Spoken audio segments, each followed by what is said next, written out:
कहानी का शीर्षक है जब अहंकार झुकता है तब गुरु कृपा प्राप्त होती है।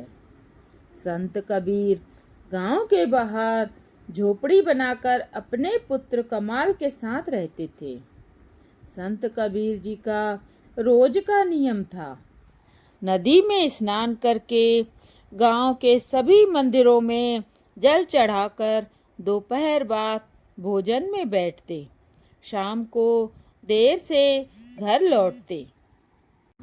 इधर हर रोज की तरह कबीर साहब अपने नित्य नियम से गांव में निकले थे।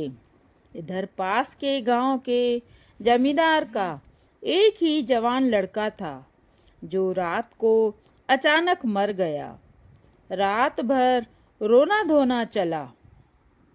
आखिर में किसी ने सुझाया कि गांव के बाहर जो बाबा रहते हैं उनके पास ले चलो, शायद वह कुछ कर दे। सब तैयार हो गए।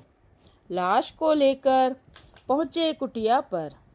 देखा बाबा तो नहीं है, अब क्या करें। तब कमाल आ गए। उनसे पूछा कि बाबा कब तक आएंगे। कमाल ने बताया कि अब उनकी उम्र हो गई है। सब मंदिरों के दर्शन करके लौटते लौटते रात हो जाती है। आप काम बोलो, क्या है। लोगों ने लड़के के मरने की बात बता दी। कमाल ने सोचा कोई बीमारी होती तो ठीक था, पर ये तो मर गया है, अब क्या करें।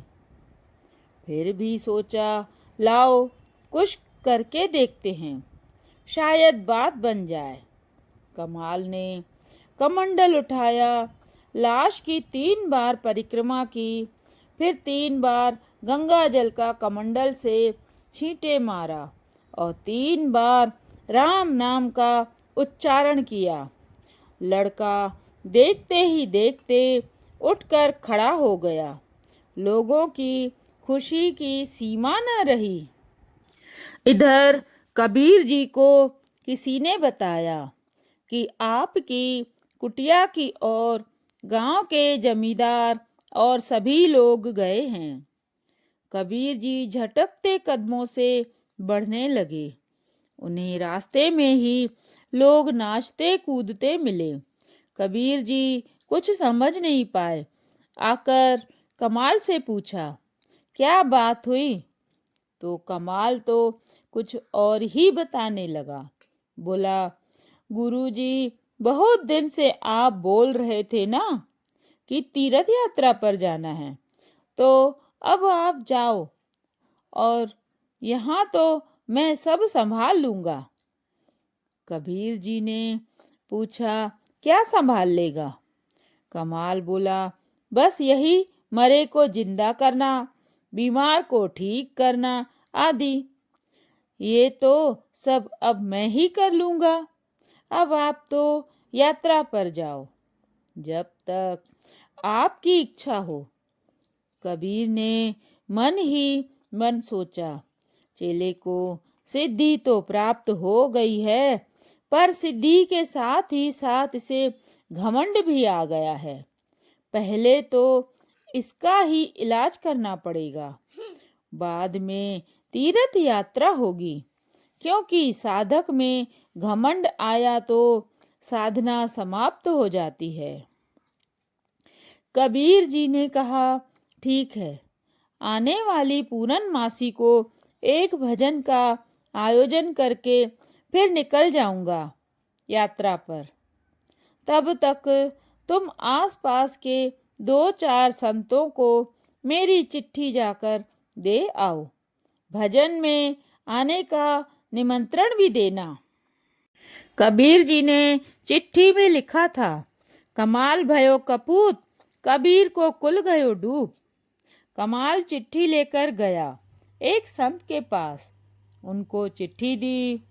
चिट्ठी पढ़कर वे समझ गए। उन्होंने कमाल का मन टटोला और पूछा कि अचानक ये भजन के आयोजन का विचार कैसे हुआ। कमाल ने अहंकार के साथ बताया, कुछ नहीं, गुरुजी को लंबे समय से तीर्थ पर जाने की इच्छा थी। अब मैं सब कर ही लेता हूँ, तो मैंने उन्हें कहा कि अब आप जाओ, यात्रा कराओ। तो वह जा रहे हैं और जाने से पहले भजन का आयोजन है। संत दोहे का अर्थ समझ गए। उन्होंने कमाल से पूछा, तुम क्या क्या कर लेते हो? तो बोला, वही मरे को जिंदा करना, बीमार को ठीक करना जैसे काम। संत ने कहा, आज रुको और शाम को यहाँ भी थोड़ा चमत्कार दिखा दो।